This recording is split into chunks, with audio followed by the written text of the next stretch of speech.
বাবা মার সাথে, কারণ মায়ের পায়ের নিচে সন্তানের জান্নাত, বাবার সন্তুষ্টিতে আমার আল্লাহর সন্তুষ্টি। জোরে জোরে বলেন না সুবহানাল্লাহ, আর জোরে বলেন না সুবহানাল্লাহ। তাহলে গোলামি করলে কার করতে হবে? আর শরীক আল্লাহর সাথে কাউকে করা যাবে না। আপনারা সবাই পারেন মোটামুটি একটা ছোট্ট সূরা, সূরা ইখলাস, যেটাকে বলা হয় কুল হু আল্লাহু আহাদ, আল্লাহ ইজ ওয়ান। ঠিক কিনা বলেন?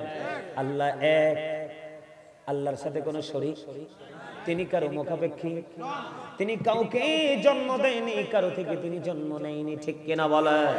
তাহলে সেই আল্লাহর সাথে কাউকে শরীক করা যাবে? আরো জোরে বলেন, শরীক করা যাবে? আমার আল্লাহ নিষেধ করে দিয়েছে, তোমরা আল্লাহর সাথে কোনো কিছুকে শরীক করিও না। বাবা মাকে ভালোবাসতে থাকো, সম্মান করতে থাকো, আদর করতে থাকো। এটা বন্ধ প্রেজেন্ট এন্ড ফিউচার, প্রত্যেকটা স্টেজে আপনি কি করতে পারবেন? প্রত্যেকটা স্টেজে, প্রত্যেকটা প্লেসে আপনি বাবা মাকে ভালোবাসতে পারবেন। বলে হুজুর কেন? আমি আজকে যতগুলো হাদিস পড়েছি শিরকের হাদিস বন্ধ, যতগুলো হাদিস পড়েছি ম্যাক্সিমাম হাদিসের মধ্যে আমি দেখতে পাইছি আল্লাহর শিরকের সাথে বন্ধু পিতামার সাথে বেয়াদবি করতেও নিষেধ করেছে আমার নবীজি। জোরে জোরে কন্যা, আরো জোরে। আল্লাহর সাথে যেমনি কাউকে কোনো শরীক করা যায় না, ঠিক তেমনি ভাবে এই দুনিয়াতে মা বাবার সাথেও কাউকে তুলনা করা যায় না। জোরে জোরে বলেন ঠিক না বেঠি? আল্লাহ কোরআনে বলেছে যেমনি আমার নবীজি হাদিস শরীফ দ্বারা প্রমাণিত বন্ধু, আমার নবীজিকে যখন প্রশ্ন করা হলো আমার কাছ থেকে সবচেয়ে মধুর, সবচেয়ে ভালো আচরণ পাওয়ার হক কার, আমার আপনার প্রাণের নবী বলে দিয়েছেন ক্বালা উম্মুকা, তোমার মা। ক্বালা সুম্মা মান, তারপরে কে? নেক্সট টাইম কে? নবীজি বললেন ক্বালা উম্মুকা, তোমার মা। আবার প্রশ্ন করা হলো ক্বালা সুম্মা মান, তারপরে কে? নেক্সট কে? রাসূল বললেন ক্বালা উম্মুকা, তোমার মা। আবার প্রশ্ন করা হলো ক্বালা সুম্মা মান, তারপরে কে? আমার নবীজি বললেন ক্বালা আবুকা, তোমার বাবা। জোরে জোরে বলুন না সুবহানাল্লাহ। বন্ধু আব্দুল্লাহ ইবনে মাসউদ রাদিয়াল্লাহু তাআলা আনহু থেকে হাদিস কানা বর্ণিত, আমার নবী, আপনার নবী বড় অপরাধ সম্পর্কে তিনি আমাদেরকে জানিয়েছেন। এই হাদিস শরীফ থেকে জানতে পেরেছি আমার নবীজি সর্বপ্রথম বলে দিয়েছে তোমরা আল্লাহর সাথে কাউকে শরীক করিও না, স্থির করিও না। জোরে জোরে বলুন না আল্লাহু আকবার, সুবহানাল্লাহ বলুন। তোমরা কি করো না? কথা বলে না, আরো জোরে কন না। আল্লাহর সাথে তোমরা কোনো কিছুকে শরীক করিও না, কোনো কিছুকে স্থির করিও না। জোরে জোরে বলুন না বন্ধু আল্লাহু আকবার। এখন বলেন আমার নবীজি আমাদেরকে বাঁচাইছে কিনা? কথা বলে না? আমার নবীজি আমাকে বাঁচিয়ে দিল রে, এই জন্য তুমি নবীকে প্রাণের চাইতে বেশি ভালোবাসো। তোমার জীবনে কোনো শিরক বিদআত, কোনো কবিরা সগীরা, কোনো গুনাহ হবে? কারণ বন্ধু যে যাকে ভালোবাসে সে তাকে ফলো করে চলতে থাকে। ঠিক কিনা বলে? যেমন আমি যদি আজকে আপনাদেরকে বলি এই যে আউয়াল ছেলেটা, তার সাথে আরেকটা আছে সেম, তোমার নামটা কি? সুহেল। এডি বন্ধু আরো মনে হয় গেছিল নাকি না? এই যে ও গেছিল বন্ধু, ওরা যখন গেল বারবার বলেছি ও বন্ধু সময় নাই, মাহফিলের সুযোগ দিতে পারবো না, হুজুর একটা সময় দেন, আমি আপনাকে ভালোবাসি। ওই ভালোবাসার টানে আজকে সারা দিয়ে এসেছি। এমন বন্ধু আলোচনা যেমন শুনতেছে শুরু থেকে হাঁ করে তাকিয়ে আছে। আমি আপনাকে বলি আগে আপনি আমল করার আগে আপনি প্রেমের ট্রেনিং নেন, কারণ আপনি যদি প্রেমে পড়তে পারেন অটোই আপনার সব কিছু ঠিক হয়ে যাবে। এখন আমরা নামাজ পড়ি, রোজা করি, কোরআন তেলাওয়াত করি, দান সদকা করি, বিশেষ করে ফর্মালিটি এবং নিজেকে জাহির করার জন্য। বন্ধ আল্লাহকে পাওয়ার জন্য আমল করার লোক এই দুনিয়ায় খুবই কম। এটা আপনারা মানেন বা না মানেন? জুম্মার দিনে একটা কথা বলে বন্ধু, জুম্মার দিনে দেখবেন ফার্স্ট টাইম মসজিদ ফাঁকা, সালাম ফিরানোর পরেও মসজিদ পাকা, হাত তুলে মুনাজাতটা পর্যন্ত করে না। মানুষ কতটা বন্ধু অহংকারী হয়েছে। অথচ নবীজি বলে দিয়েছে, তুমি জুম্মার দিনে যদি সবার আগে মসজিদে যাও আর সবার পরে যদি তুমি বের হও, তোমার বাড়ি যাইতে যতগুলো কদম লাগবে প্রত্যেকটা কদমের বিনিময়ে তোমার আমলনামায় 1 বছরের নফল ইবাদতের সওয়াব দেওয়া হবে।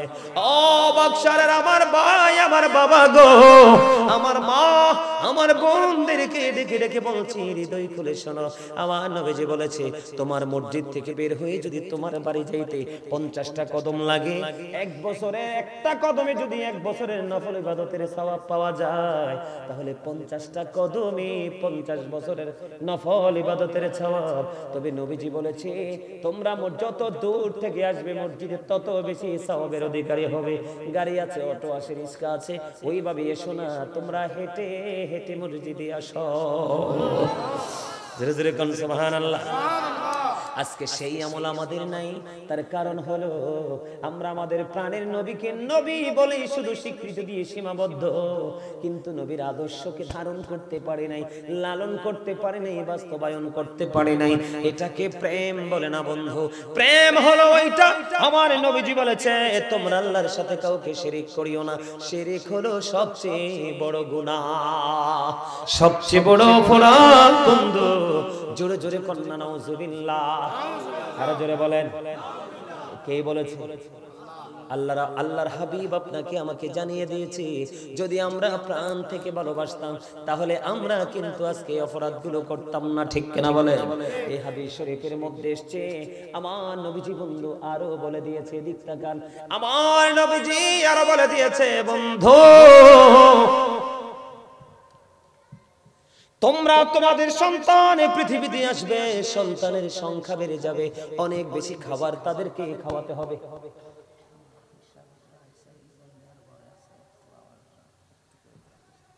দেন দেন, কই দেন, আপনি কই দেন, শর্ট করে 1 মিনিটে। পিছা হুজুর আসছে, আলহামদুলিল্লাহ শেষ, কারণ ওয়াজের সিরিয়ালে আছে।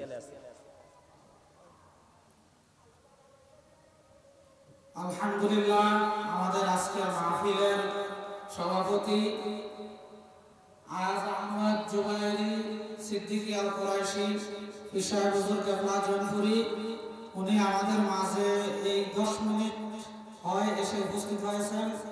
আমাদের ইব্রাহিম ভাই ইবন মিয়ার ঘরে উনি আছেন। হুজুর 10:30 থেকে পৌনে 11টার মধ্যে মানে মঞ্চে আসার জন্য ইচ্ছা পোষণ করছে। ঠিক আছে, কথা কমাই দেন, আর বিষয় শেষ করুন না, আর ছাত্রছাত্রী নিলে কানবো। কই হুজুরে আনছি কাজ হইছে না, কথা কয় না। বন্ধু আমার দিকে তাকান, আমি কি বলতে চাই, আমার নবীজি দিক তাকান। আমি মাত্র প্রথম হাদিস শরীফ আপনাদের সামনে তুলে ধরলাম বন্ধু। দ্বিতীয় কবিরা গুনাহ, বড় গুনাহ হলো আমাদের মধ্যে এখন দেখবেন অনেক মা তার সন্তান গর্ভে আসলে মেরে ফেলে, আছে না নাই? আরো জোরে, আরো জোরে। কারণ তিনি বন্ধু জানে না, আমার আল্লাহ যদি বলে কুন ফায়াকুন, বলতে দেরি হইতে দেরি হয় না। আমার আল্লাহ হলেন আল্লাহু খায়রুল মাকিরিন, ঠিক কিনা বলে? আমার আল্লাহর কাছে কোনো অভাব আসেনি। আমার নবীজি বলে দিয়েছেন, বড় গুনাহ আমার আল্লাহর সাথে শরীক করা। তোমরা এই জন্য আল্লাহর সাথে কোনো কিছুকে শরীক করিও না। তোমার সন্তান পৃথিবীতে আসবে, আসার পরে তোমার খাবার খাবে, ভক্ষণ করবে, তোমার খরচ বেড়ে যাবে, এই ভয়ে তুমি তোমার সন্তানকে হত্যা করো না।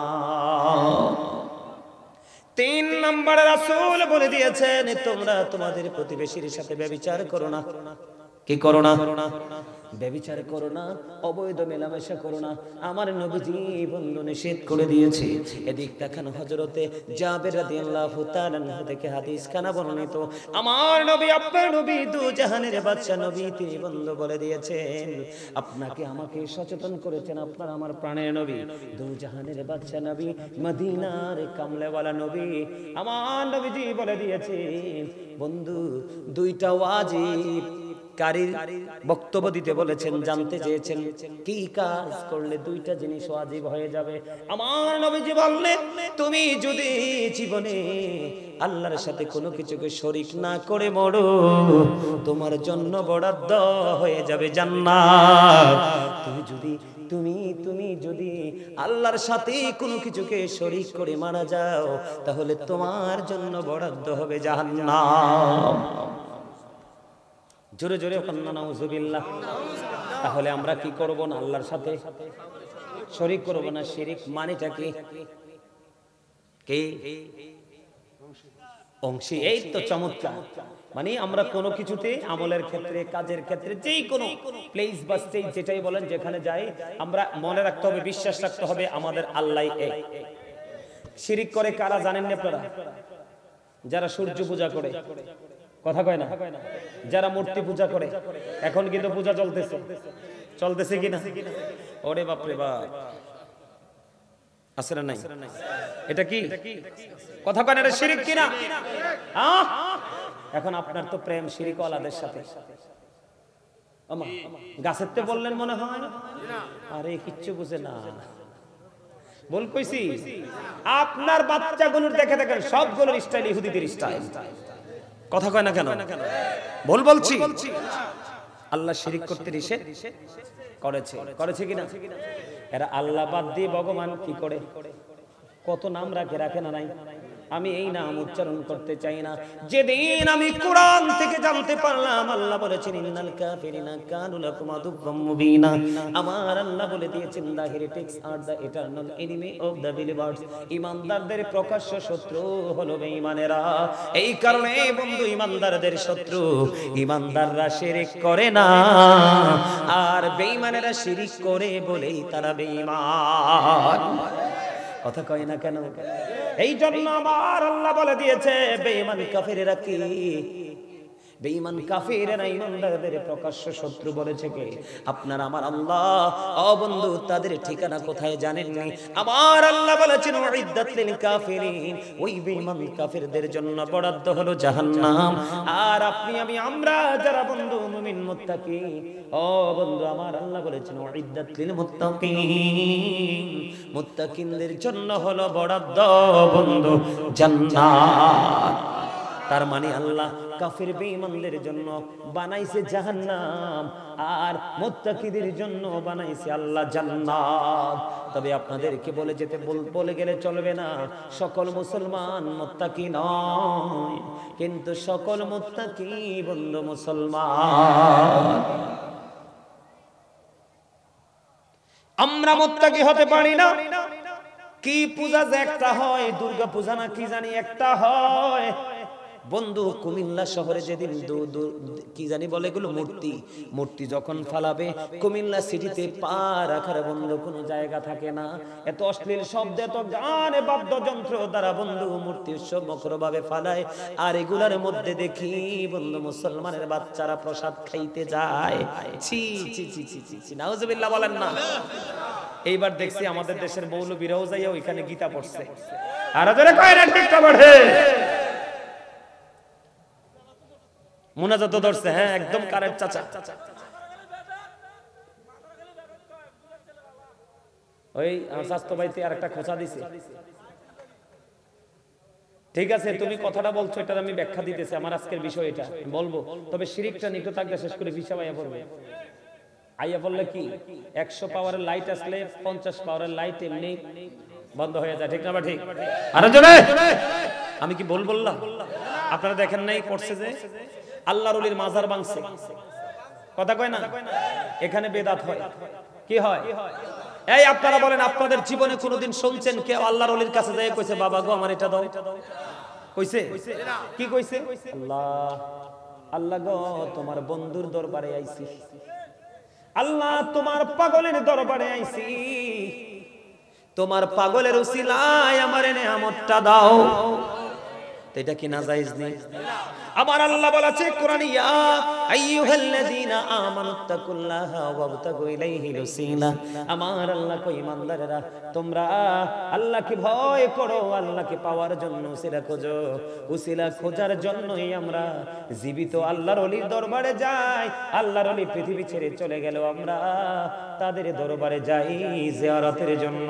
এখন জিয়ারত আমার নবী বন্ধু বেদাত যারা বলে, আমি আজকে বলি আপনাদেরকে সকল বেদাত মন্দ নয়। যারা বেদাত বলে বলে শিরকের আলোচনাটা আবার করছি, বেদাতটা ওটা একসাথে করে ফেলি, একটার প্রসঙ্গে আরেকটা আসবে, একসাথে করে ফেলবো। যারা আপনারা আজকে বেদাত বলে আপনারা বলেন তারা মসজিদে দান বাক্স দিয়ে টাকা উঠায়নি, কথা বলেন না? এটা তো আমার নবীজি করে নাই।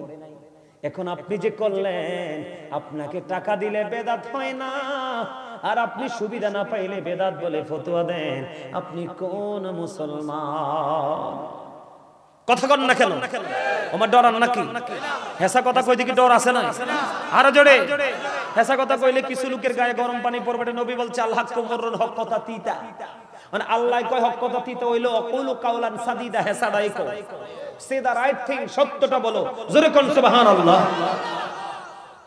এখন বলেন যিনি দান বাক্স উঠায়, হাদিস শরীফ আমি বাংলাটা বলি, আর কোরআন হাদিসের ভাষা তো আপনারা বুঝবেন না, সাধারণ মানুষ। যিনি বন্ধু দান বাক্স দিয়ে কি করে টাকা উঠায়, এই টাকাগুলো মসজিদের জন্য উঠায়, কিসের জন্য? মাদ্রাসার জন্য উঠায়, মসজিদের জন্য উঠায়, গরিব দুঃখীর জন্য উঠায়, সামাজিক দুঃখী মানুষকে পুনর্বাসনের জন্য উঠায়। এটা যদিও বেদাত, এইটা ভালো বেদাত, এটা করা যাবে, এটা প্রশংসনীয়।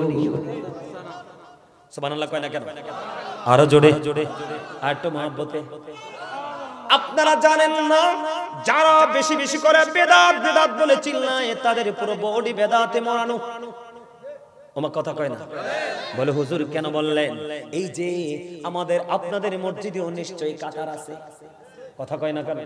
কাতার আসেনি? কাতার চিহ্নিত। আমার নবীজির জামানায় এরকম কাতার তো চিহ্নিত ছিল না, এটাও তো বেদাত। তুমি তো একটা বার এই বেদাতের কথা বলো না। আমরা নবী, প্রাণের নবীকে ভালোবেসে দরুদ পড়ি, তুমি বলো বেদাত করি। কারণ তুমি বেদাত করতে করতে তোমার চোখ দুটো বেদাতি হয়ে গেছে, এই জন্য চোখ মেললেই তুমি বেদাত দেখো। যদি তুমি বেদাত না দেখতে, তাহলে তুমি বলতে সে দূরত্ব প্রাণের নবীর পড়ে। কার পড়ে? তুমি আমাকে নবীর প্রেমিক বলতে পারলা না, নবীর ভালোবাসার উম্মত বলতে পারলা না, তুমি আমাকে বেদাতি বলে তুহমত দিয়ে দিলা। কিন্তু তোমার যে বেদাত তোমার পায়ের নিচে মাথার উপরে, তুমি তো সেটা জানো না। বন্ধু আপনি দেখবেন যারা বেশি বেশি করে বেদাত বলে বলে চিল্লায়, যারা বেশি বেশি করে বেদাত বলে বলে চিল্লায়, তারা যে টুপিটা পরে, টুপিটাও নবীর জামানায় ছিল না। এখন তারা তাদের দলকে চিহ্নিত করার জন্য টুপিটা পরে, এই টুপিও তো বেদাত। কারণ সুন্নিরা তোমাদেরকে একটা বারের জন্য বেদাত বলে নাই, তার কারণ হলো এই কারণে তোমাদেরকে সুন্নিরা বেদাত বেদাতি বলে নাই, কারণ টুপি পরা সুন্নাত যদিও নবীর যুগে ছিল না। তুমি তোমার প্রেমে পড়ে, তুমি তোমার শায়েখ বা তোমার মুর্শিদের প্রেমে পড়ে, দরবারের প্রেমে পড়ে টুপি বানিয়েছো।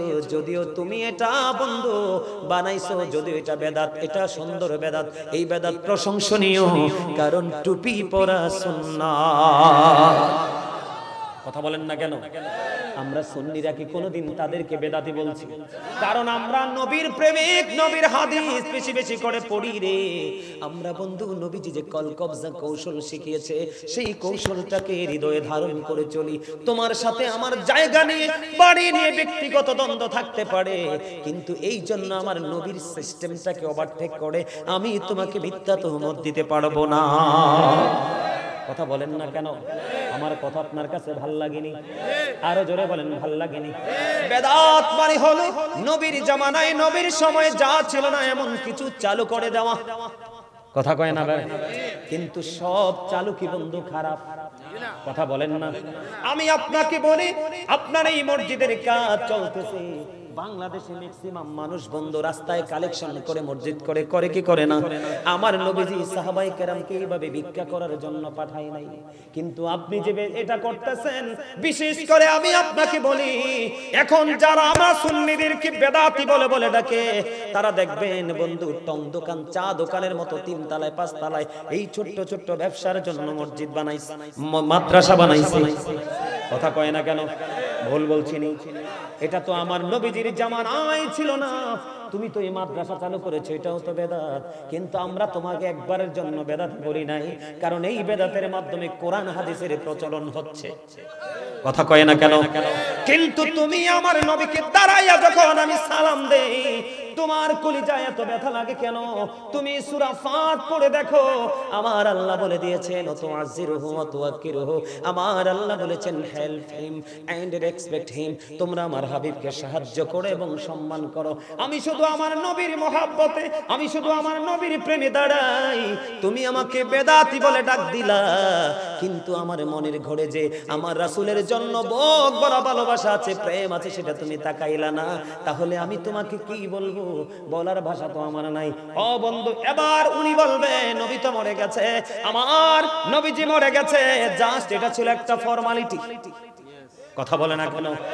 যদি ফর্মালিটি না হতো, ও বন্ধু কিতাব খুলে চাইয়ে দেখি, বয়ান খুঁজে পেয়ে গেছি, আল আম্বিয়া ওয়া হিয়াউন ফি কুবুরিহিম ইউসাল্লুন। নবীরা আপন আপন রওজায় তারা জিন্দা, তারা নামাজরত অবস্থায় আছে।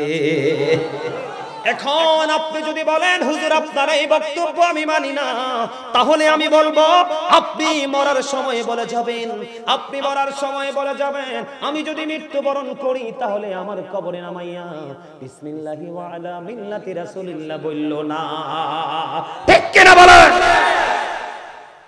আপনি যদি এটা মানতে নারাজ হন, আপনি বলে দিবেন যে আমি লিখে গেলাম আমার কবরে নামানোর পরে আমাকে বিসমিল্লাহি ওয়া আলা মিল্লাতি রাসূলিল্লাহ বলিও না। ঠিক কি না বলেন? আমার কথা খারাপ লাগে? আরে মিয়া, হযরত ওমরের মতো সাহাবী বলছে নবী গো আমি জীবন ছাড়া সবকিছুর চাইতে বেশি ভালোবাসি আপনাকে। নবী কয় এখনো তুমি মুমিন হও নাই। কি মনে করছেন নবী কি আপনার মতো? আমার নবী জীবন যখন ওমর পরে বলল নবী গো আমি আপনাকে জানের চাইতে বেশি ভালোবাসি, আমার নবী বলছে এতক্ষণে তুমি মুমিন হইছো। সুবহানাল্লাহ বলেন না কেন? আমার মানে আমার কথাগুলো একটু রাগান্বিত হয়ে যাচ্ছে কেন জানেন? মানে খুব কষ্ট পাই। নবীর প্রেমে দুরূদ পড়লে তুমি আবার বেদাতি বলো, কোন আকলে তুমি হাদিস পড়তে পারো না? এই আমার দিকে তাকান, দাইলামি শরীফের মধ্যে আসছে হাদিসখানা কোট করে নিয়ে যান। হাদিস শরীফ আসছে দাইলামি শরীফের মধ্যে। হাদিসের রাবি হলেন হযরতে আনাস রাদিয়াল্লাহু তাআলা আনহু। আমার নবীজি বলেছে কেউ যদি রাসূলকে ভালোবেসে প্রতিদিন 1000 বার দুরূদ পড়তে পারো, আমার নবী বলেছে তুমি জিন্দা থাকতে জান্নাত দেখবে, আর জান্নাত না দেখা পর্যন্ত তোমার মরণ হবে না। জোরে বলেন সুবহানাল্লাহ। ইয়া রাসূলুল্লাহ জিন্দাবাদ জিন্দাবাদ।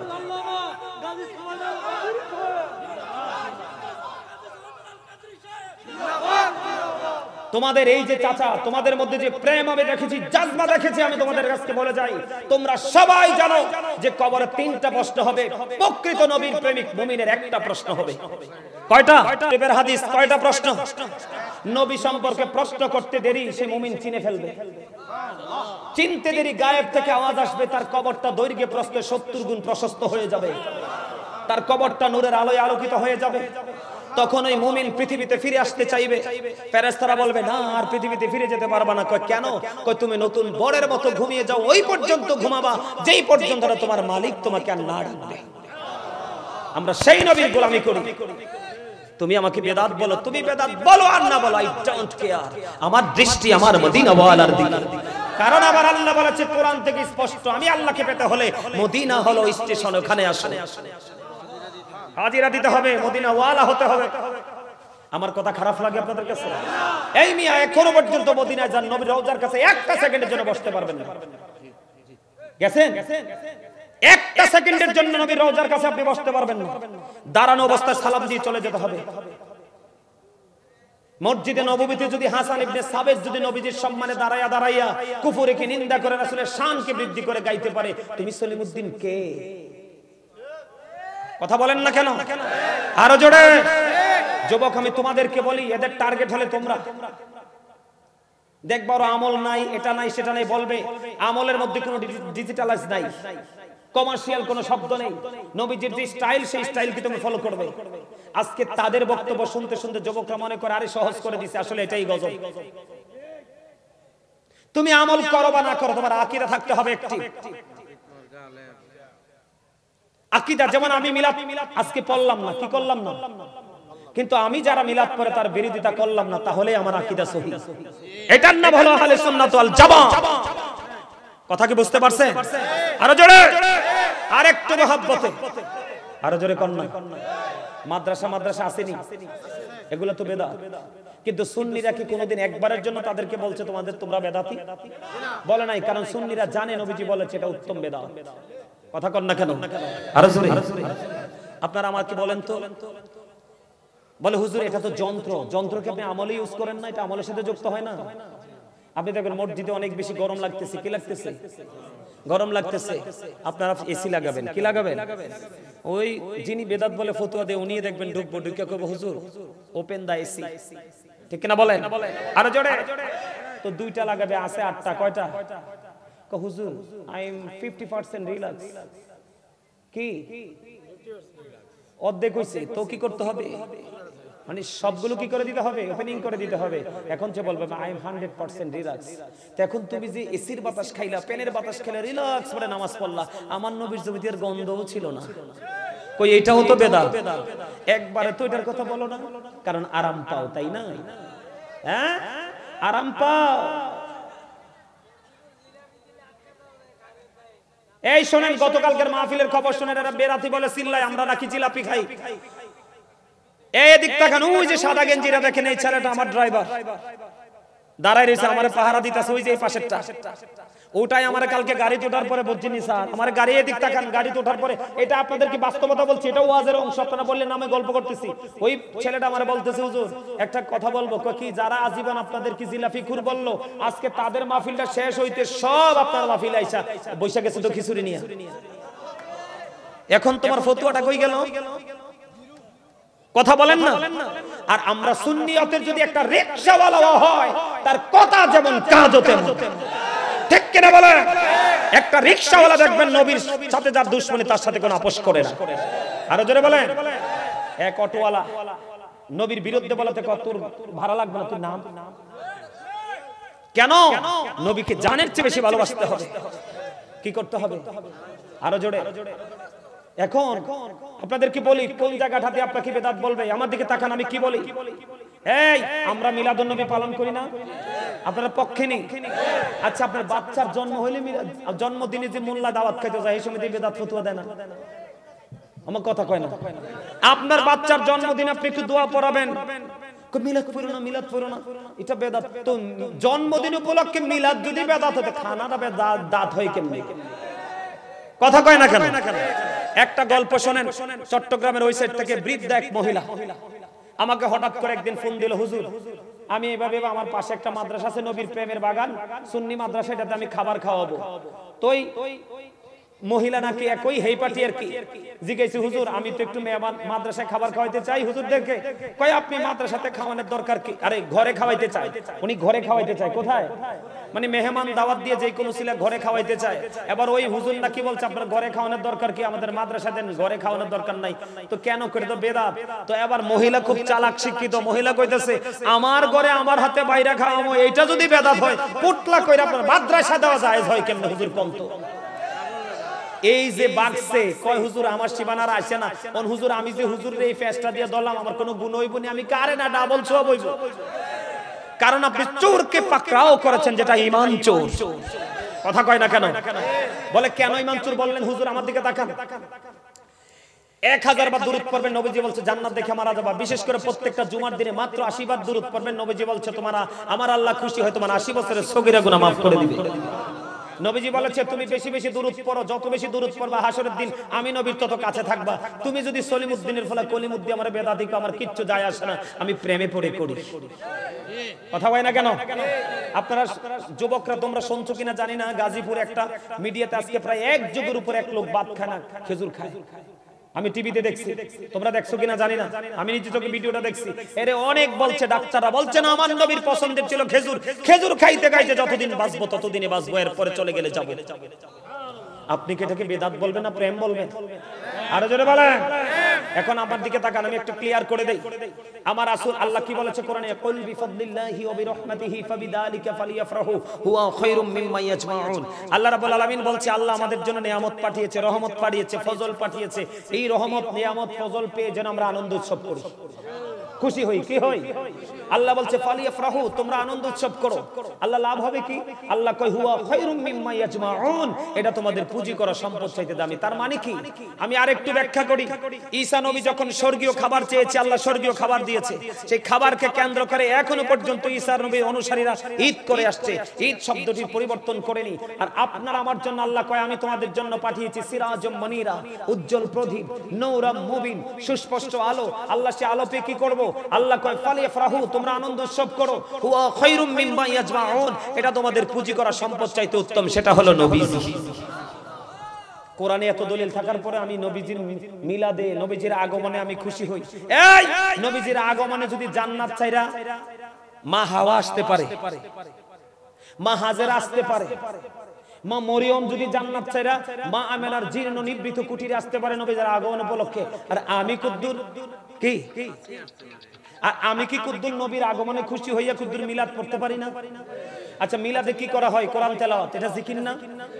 দুরূদ পড়া হয়, এটা নবীর প্রেম না? তো আপনি কোন খেয়াল এটাকে বেদাত বলে ফতোয়া দিলেন? কোরআন তেলাওয়াত হয়, দুরূদ হয়, জিকির হয়, তো আপনি এটাকে কি ভাবে আপনি এটাকে ফতোয়া দিলেন? এরপরে আমরা খাওয়াই মানুষকে, কি করি? আমরা কি করি? সুন্নিরা মানুষকে খাওয়াইতে পছন্দ করি, করিনি না? তোমরা খাইতা জানো না, আমরা দি শেরপুরের ডেক দি চুরি করে নিয়ে আইছো। কথা কয় না কেন? শেরপুরের ডেক চুরি করছো, গরু চুরি করছো। আমরা নবীর মিলাদ করলে বেদাত হয়, চুরি করা কি হালাল? কথা কয় না? গাছ যুদ্ধ লাগলেও তোমরা গাছ কেটো না, গাছগুলো পর্যন্ত কেটে দিয়েছো। তোমাদের মতো নিকৃষ্ট জাতি দেখেছে কত কলঙ্কিত মানুষ তোমরা। ঠিক করে বলে আরো জোরে। আল্লাহ কয় আমি তোমাদের জন্য পাঠিয়েছি কি? সিরাজুম মনিরা, উজ্জ্বল প্রদীপ, নূরাম মুবিন, সুস্পষ্ট আলো। আলো পেয়ে কি করব? ফালিয়াফরাহু, আনন্দ উৎসব করো। লাভ হবে কি? হুয়া খায়রুম মিম্মা ইয়াজমাউন, এটা তোমাদের পুঁজি করা সম্পদ চাইতে দামি। তুমি কোন খেয়ালে বেদাত ফতোয়া দিলা? দুরুদের ওয়াজ করলে আপনি পাগল হয়ে যাবেন, প্রেমে পড়ে যাবেন, কাঁদবেন। গতকালকের ওয়াজে কান্নার রোল ছিল, গতকালকের ওয়াজে কান্নার রোল ছিল। ওয়াজ করছি আর মানুষ কাঁদছে। হুজুর এত বছর কোন জগতে ছিলাম? মিলাদে আমরা কি করি? দুরূদ পড়ি, জিকির করি, নবীকে দাঁড়ায় সালাম দেই, খাওয়াই, মানুষকে খাওয়াই। খাওয়ানোটা কি নাজায়েজ? আল্লাহর কাছে দুটো কাজ বেশি পছন্দের। নবীজি বলেছে, একটা হলো পরিচিত অপরিচিত দেখলেই সালাম দিয়ে দাও, আর মানুষকে পেট ভরিয়ে খাইয়ে দাও। বন্ধু, আমি আপনাদেরকে একটা হাদিস দেই। আমার নবীজির কাছে মেহমান আসলেন ক্ষুধার্ত। হাদিস শরীফের মধ্যে আসছে, আসার পরে আমার নবীকে, যুবক তোমরা শোনো, তোমরা বেশি শোনা প্রয়োজন। তোমরা যদি অ্যাক্টিভ থাকো এই সমাজে কখনোই খবিস ঢুকতে পারবে না। আমি কি বলি শোনো। এই মেহমান আয়েশা খাবার চাইলেন, নবীজি তার ঘরে বাসায় খবর পাঠালেন। নবীজির বিবি উত্তর দিলেন, ইয়া রাসূলুল্লাহ, আল্লাহর কসম করে বলছি ঘরে পানি ছাড়া কিছু নাই। আরে শোনেন না, খারাপ লাগে? আরেকজন বিবির কাছে খবর পাঠালো, নবীজি আবার বললেন, নবী গো ঘরে পানি ছাড়া কিছু নাই।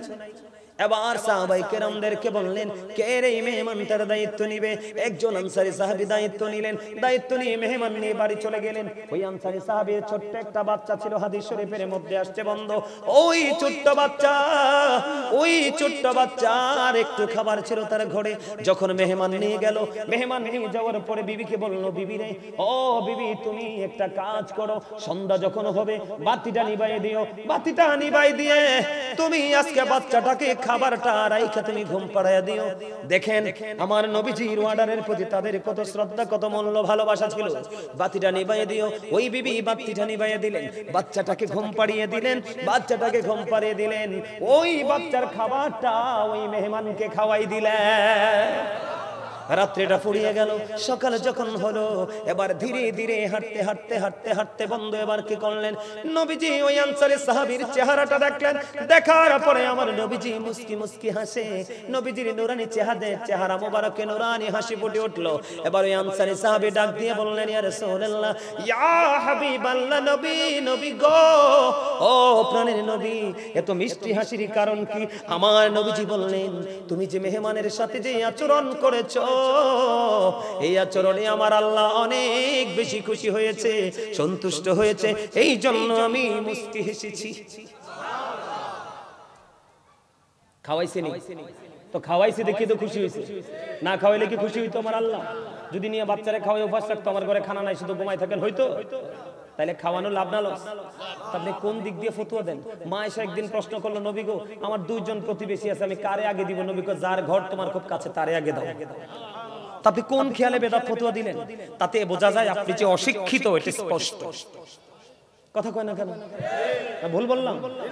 মিলাদ নবীকে পাইয়া খুশি হওয়ার কথা বলছে, তো খুশিতে তো আমরা কেউ দুরূদ পড়বো, কেউ জিকির করব, কেউ আহলান সাহলান বলবো, কেউ জুলুস করব কিনা? মোট কত হলো আমি খুশি। এখন আমার খুশি, তুমি খুশি হতে পারো নাই, এখন তুমি কিভাবে করো? আচ্ছা আপনি বলেন তো, এরা যারা বেদাত ফতোয়া দেয় এরা সিরাত করে। আচ্ছা সিরাত কি নির্দিষ্ট করে পালনের জিনিস, একদিনের জিনিস? এটা তো একটা রাস্তা, পথ, এটা তো কন্টিনিউ আপনার মাঝে, কারো মাঝে কম, কারো মাঝে বেশি, এটা আছে। আচ্ছা গেল একটা, এটা চলমান। এটা গেল আরেকটা প্রশ্ন, যারা বেদাত ফতোয়া দেয় এরা কতটা অজ্ঞ দেখেন। আচ্ছা বলেন, আপনার আশা আগে নাকি আপনার কর্ম আগে? আশা আগে। আপনি আশার দিনই কর্ম দিবস পালন করেন, কর্ম দিবসের কোনো পালনের রাস্তা আছে? তাহলে আপনারা এটা কি বুঝালেন আমাদেরকে? জাতি কি মূর্খ? আপনি বেদাত ফতোয়া দিয়ে আপনি কি করছেন খেয়াল করছেন একবার? আর জোরে বলেন। নবীর মাজার জিয়ারত করতে গেলে কই শিরক। আল্লাহ কোরআনে কই অবতাগু ইলাইহিল উসিলা, উসিলা তালাশ করো। আল্লাহ উসিলাটা কি? অকুনু মা সাদিকিন, ট্রুথফুল ম্যান। সুবহানাল্লাহ বলেন না? সত্যবাদী লোক। এই সত্যবাদী লোক সাদিকিনের ব্যাখ্যায় এসেছে তাফসিরে রুহুল বায়ান আল্লাহর ওলিদের কথা, তাফসিরে মাঝহারিতে এসেছে আল্লাহর ওলিদের কথা, তাফসিরে কদরির মধ্যে এসেছে হক্কানি আলেমদের কথা। সুবহানাল্লাহ বলেন না? তা আপনি কি মনে করছেন আল্লাহর ওলিরা মরে গেছে? হ্যাঁ মরে গেছে? আমরা তো উসিলা। এই যে আমার কথা দেখেন, আমার আল্লাহ আমার রাসূল বলেছে, হযরত মুআজ রাদিয়াল্লাহু তাআলা আনহু থেকে হাদিস বর্ণিত, আমার নবীজি বলে দিয়েছে তোমরা কি করো, তোমাদের কি যদি কেটে ফেলা হয়, আগুন দিয়ে পুড়িয়ে ফেলা হয়, তারপরে তোমরা কি করো না, আল্লাহর সাথে কোনো কিছুকে শরীক। আরো জোরে বলেন শরীক। কার কথা? রাসূলের কথা। বলেছে কে? আরো জোরে বলেন। এবার দেখেন, ওই যে আমি বললাম আয়াতটা এই জন্য যে তোমাকে যদি সম্পত্তি, পিতৃ সম্পত্তি থেকে কি করে দেয়, বঞ্চিত করে দেয়, তোমাকে যদি ঘর থেকে বের করে দেয়, তারপরও পিতামাতার অবাধ্য হইও না। জোরে জোরে কোন, কি হইও না? অবাধ্য হইও না। এদিক তাকান। এরপরে বলেছে তোমরা নামাজ ছেড়ে দিও না, কারণ তুমি যদি নামাজ ছেড়ে দাও তাহলে আল্লাহ তোমার থেকে, তোমার আল্লাহর দায়িত্ব থেকে আল্লাহ সরে যাবে, তোমার প্রতি যে দায়িত্ব সে সরে যাবে। কত গুরুত্বপূর্ণ বিষয় খেয়াল করছেন? আরো জোরে বলেন খেয়াল করছেন? এই তোমরা মদ পান করো না, নেশা করো না, কারণ এটা সকল পাপের দরজা ওপেন করে দেয়, সোনালী ভবিষ্যৎকে অনিশ্চিত ভবিষ্যতের দিকে নিয়ে যায়। তোমরা আল্লাহ নাফরমানি করো না, আল্লাহ নাফরমানি করলে তোমার প্রতি ক্রোধ বেড়ে যাবে। আরে রাসূলের সাথে যে নাফরমানি এখনকার নামাজিরা করতেছে, তার উপায় কি হবে আমি জানি না। কথা বুঝেন নাই আপনারা? আরো জোরে বলেন। তাহলে এদিকে দেন, এখানে অনেক বেদাত আছে। সোজা কথা হলো, আপনার যেই বেদাতরা নতুন কাজটা জনকল্যাণে আসবে, এটা উত্তম বেদাত। আর যেই বেদাত আপনি চালু করেছেন, কইতামনি একটা কথা, এটা খারাপ লাগে আমি কইতে চাই না, কইতামনি কইতাম, এটা আপনারা সকলে জানেন। এরপর আবার একটু মনে করাই দিতাম চাই আর কি। যারা আমাদেরকে বেদাত বলে ফতোয়া দেয়, জিনা করা কোন কিতাবে আছে? কথা কন না কেন? জিনা করা কোন কিতাবে আছে? পুরুষ এবং নারীর পিছনে লজ্জাস্থান দিয়ে যৌন চাহিদা মেটানো কোন কিতাবে আছে? যারা আপনাকে আমাকে বেদাত বলে ফতোয়া দেয়, ওরা ওইটাই করে। আমার কথা কন না কেন? মাদ্রাসাগুলোতে হইতেছে না? একটা মোল্লার জবান দিয়ে কোনো আওয়াজ নাই। যারা বেদাতি বলে চিল্লায়, বেদাতি বলে ফতোয়া দেয়, আর মোল্লারা ওই তালাকের ফতোয়া জানতে আইছে মসজিদে কি করছে? কথা কয় না কেন? গোটা পৃথিবী জানছে না? ওই যেই মোল্লারা নবীর সালাম দিলে, নবীর প্রেমে দুরূদ পড়লে, নবীরে নূর বললে তোমরা ফতোয়া দাও, তোমার মৌলবী যেই বুড়া মৌলবী যে চুল টুল লাল করে যে কাজটা করলো, তোমার জবানটা কই? এই আপনাদেরকে মনে তো বলে যাই, আমার দিকে তাকান। নবীর দুশমনদেরকে চিনার উপায় হলো তারা ঘন ঘন মাথা কামাবে। মাথা কামাবে কি করবে? ঘাড় মোটা হবে, আনসাইজ। কথা কয় না? এটা আমার নবীজির কথা, হাদিস শরীফ থেকে জানছি। রাসূল বলেছে ওয়াইয়াকুম ওয়াইয়াহুম, তোমরা তাদের থেকে দূরে থাকো, তাদেরকে তোমাদের থেকে দূরে রাখো। এই তাদের কথা হবে মধুর চেয়ে মিষ্টি, তাদের চরিত্র হবে ফেরাউনের মতো, আর হিংস্রতা হবে বাঘের মতো। তাদের নামাজ দেখলে তোমার নামাজকে তুচ্ছ মনে হবে, তাদের রোজা দেখলে তোমার রোজাকে হইছে না বলে মনে হবে। কি তাদের রোজা তোমার রোজার কাছে, তাদের রোজার কাছে তোমার রোজা একেবারে কি তুচ্ছ, নগণ্য। তোমার নামাজ তাদের নামাজের কাছে তোমার নামাজ কি নগণ্য। তারা কোরআন তেলাওয়াত করবে, কোরআনের সুর অত্যন্ত মিষ্টি হবে, কিন্তু মনে রাখবা জিহ্বা ক্রস করে ভিতরে যাবে না। এটা জিহ্বা এবং জিহ্বার বাইরে থাকবে, জিহ্বার হুলকুমের সামনে থাকবে। ঠিক কিনা বলেন? এই বাইরে বাইরে কথা বলে না কেন? দেখবেন এখনকার এক শ্রেণী বার হইছে যারা বেদাত বলে ফতুয়াতে, দেখবেন মাহফিলে বলে কোরআনের মাহফিল, হাদিস কই গেল? হ্যাঁ কি আর তাকবীর দিলে দেখবেন লিল্লাহি তাকবীর, লিল্লাহি তাকবীর। তো এটাও তো বেদাত, এটা তো ইয়াজিদ বাহিনীর কাজ কারবার, এটা কোন ইমানদারের কাজ কারবার না। ইমানদারের কাজ কারবার নারায়ে তাকবীর, নারায়ে রিসালাত, এইটা হইবে ইমানদারেরটা, মুমিনেরটা, মুত্তাকিরটা। আমার কথা বুঝতে পারছেন না আপনারা? তাহলে কি করা যাবে না? তাদের নামাজ দেখলে এত লম্বা মেসওয়াক থাকবো হাতে, তবজি থাকবো হাতে, কথা কয় না কেন? আরো জোরে বুঝে লইতে হইব। তারা অনেক কিছু দেখাইবে বেলকিবাজি, কিন্তু তাদেরকে বিশ্বাস করা যাবে যাবে তো আপনারা বুঝে নেবেন রাসূলের যুগে যা ছিল না তা আবিষ্কার করাই বেদাত। এর মধ্যে যেই বেদাত জনকল্যাণের উদ্দেশ্যে ধর্মকে কি করে চাঙ্গা করে, এই সমস্ত বেদাত প্রশংসনীয় বেদাত। এটাকে বেদাত বলে গালি দেওয়া যাবে না, ইনকার করা যাবে না। কারণ আপনি যুগে যুগে প্রজন্মের পর প্রজন্ম একটার পর একটা কি আসবে, অত্যাধুনিক প্রযুক্তি আসবে, না আসতে তো আপনি বাঁচবেন না। যেমন ধরেন এক্সাম্পল, মোবাইলটা যে চালাই কি করি, মোবাইলটা যে চালাই এটা কি নবীর জামানায় ছিল? না আমি যে চালাই এটা তো আমার রাসূল আইছে দেখে, কোরআন আইছে, কোরআন আইছে দেখে বিজ্ঞান আইছে, বিজ্ঞান আইছে দেখে আজকে এত কিছু পাইছি। তা আপনি কি এটাকে অ্যাঙ্কার করতে পারবেন, অবহেলা করতে পারবেন, বাদ দিতে পারবেন? তো এই জন্য আপনাকে বাস্তবতাকে বাস্তবতার মতো করে তুলে ধরতে হবে। ঠিক না ঠিক? এই এই তোরা কই? আমাদের অতিথি চলে আসবে, তোমরা কোথায়? তোমরা এগুলো নেও না কেন? আমার কথা কি আপনারা বুঝতে পারছেন? এক আমি বিশ্বাস করি আপনারা যারা বিবেকবান তারা অটো বুঝতে পারছেন। বেদাত বললে নফল নামাজ ছেড়ে দিবেন, সবে মেরাজ করা ছেড়ে দিবেন, সবে বরাত করা ছেড়ে দিবেন। যারা বেদাত বলে ফতুয়া দেয়, কোরআন শরীফ খুললে দেখি একরকম, আর এরার ফতুয়া হইলো আরেক রকম। কয় নবীরে বলে সরাসরি দেখে নাই। তো নবীরে যদি আল্লাহ সরাসরি নাই দেখে তাইলে আল্লাহ দাওয়াত দিল কি জন্য? আমার কথা আপনারা বুঝতে পারছেন? আরো জোরে বলেন, বুঝতে পারছেন? তাহলে শিরিক করা যাবে না, আর যেই কোনো লোককে মিথ্যা তুহমত দেওয়া যাবে না। আপনার যদি কোনো সন্দেহ হয় কোনো বিষয়ে, আপনি হক্কানি আলেমের সাথে যুক্ত হবেন। কি হবেন? একজন আলেমের সাথে যুক্ত হবেন, যোগ্য ব্যক্তির সাথে যুক্ত হবেন, যুক্ত হয়ে ওনার থেকে সমাধান নিয়ে ওনার মাধ্যমে সমাধান দিবেন। হুট করে কাউকে বেদাতি বলে, শিরকি করে বলে ফতোয়া দেওয়া যাবে? কথা বলেন, বুঝতে পারছেন? আরো জোরে একটা মহব্বতে কি? আচ্ছা আমি বন্ধ করে দিতাম না তো, আমি চালাইতাম। এই আচ্ছা ঠিক আছে, ওকে। আচ্ছা আপনারা কি আল্লাহর ওলিদের মাজার জিয়ারত পছন্দ করেন? সবাই করেন, বিশ্বাস করেন? এই বিশ্বাস রাখবেন। আমি আপনাদেরকে বলি, আমাদের আগেকার যুগের আলেমরা যে প্রথা বা সিস্টেমটা চালু করে গেছে ওটাই হবে, ওটাই কি। আর অনকা যেগুলো ফতোয়া দেয়, এখন যারা ফতোয়া দেয় এদের নিজের পড়ার বয়স তো এখনো পার হয় নাই। এরা ফতোয়া দেয় কি করে? দেখি দেয় না। এই মিয়া মায়েশা সিদ্দিক রাদিয়াল্লাহু তাআলা আনহা তিনি রাতের বেলা চাইয়ে দেখে নবীজি পাশে নাই। কি নাই? কথা কয় না। নবীজি পাশে নাই। মায়েশা আমার নবীকে খুঁজতে শুরু করলেন। খুঁজতে খুঁজতে খুঁজতে খুঁজতে যায় দেখেন জান্নাতুল বাকিতে আমার নবী জিয়ারত করে। জি আরে ভাই, আপনার আমার প্রাণের নবী আল্লাহর প্রিয় হাবিব হাবিবুল্লাহ যদি জিয়ারত করতে পারে তা আপনার জিয়ারত তো আরো বেশি দরকার। কথা বলে না কেন? নবী জিয়ারতটা প্রথমে নিষেধ করেছেন, পরে তিনি আবার বলেছেন। তার কারণ হলো আপনি যখন জিয়ারত করতে যাবেন, কবরে যাবেন, আপনার মধ্যে ভয় সৃষ্টি হবে, আতঙ্ক সৃষ্টি হবে, কবরের কথা মনে, মৃত্যুর কথা মনে পড়বে। ঠিক না ঠিক? সম্মানিত উপস্থিতি, আজকের মাহফিলের যিনি সভাপতি সাহেব তিনি চলে আসছেন। আমি আলোচনা শেষ করে দিয়েছি। আসলে আরো সময় পেলে আর একটু বলতাম, আসলে আরো বলার ইচ্ছা ছিল। আপনারা সবাই আমার কথায় কষ্ট পাইলে আল্লাহর রাস্তায় ক্ষমা করবেন।